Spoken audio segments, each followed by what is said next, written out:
అంటే ఇక్కడ ఏలసల మండలంలో తిరుమల గ్రామంలో భూదాన భూమి ఏదైతే ఉందో ఆ భూదాన భూమి బినామీ పేర్ల మీద వాగు వారి కుటుంబీకులు వాళ్ళు అనుభవిస్తూ ఉన్నారో ఆ భూమిని ఆ బినామీ పేరును రద్దు చేసి ఈ యొక్క అసలైనటువంటి దళితుల పేరుని పట్టాలు భూదానపూర్ హైదరాబాద్ వారు ఇవ్వడం జరిగింది.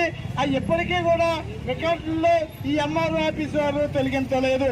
దాని మీద కూడా మేము ఈ కార్యక్రమం చేస్తా ఉన్నాం. ఇక మూడో డిమాండ్ ఏంటంటే యార్లగడ్డ సత్యనారాయణ చౌదరి 26 ఎకరాలు సీలింగ్ భూమి తప్పుడు రిజిస్ట్రేషన్ చేయించుకుని ఎకరం 50 లక్షలకు అమ్ముతా ఉన్నారు. ఆ భూమి కూడా పేదలకు ఇవ్వాలని మేము డిమాండ్ పెట్టాం. ఇక దానికోసం అక్కడ మాజేటి వారు ఈ యొక్క 9 ఎకరాల భూమి జగన్మోహన్ రావు ఏదైనా తన సొంత భూమిలో కలిపేసుకుని రిజిస్ట్రేషన్ చేసుకుని ఆ గయ్యాల భూమిని అమ్మకం పెడతా ఉన్నాడు. ఆ భూమి కూడా పేదలకు ఇవ్వాలని 4వ డిమాండ్ పెట్టాం.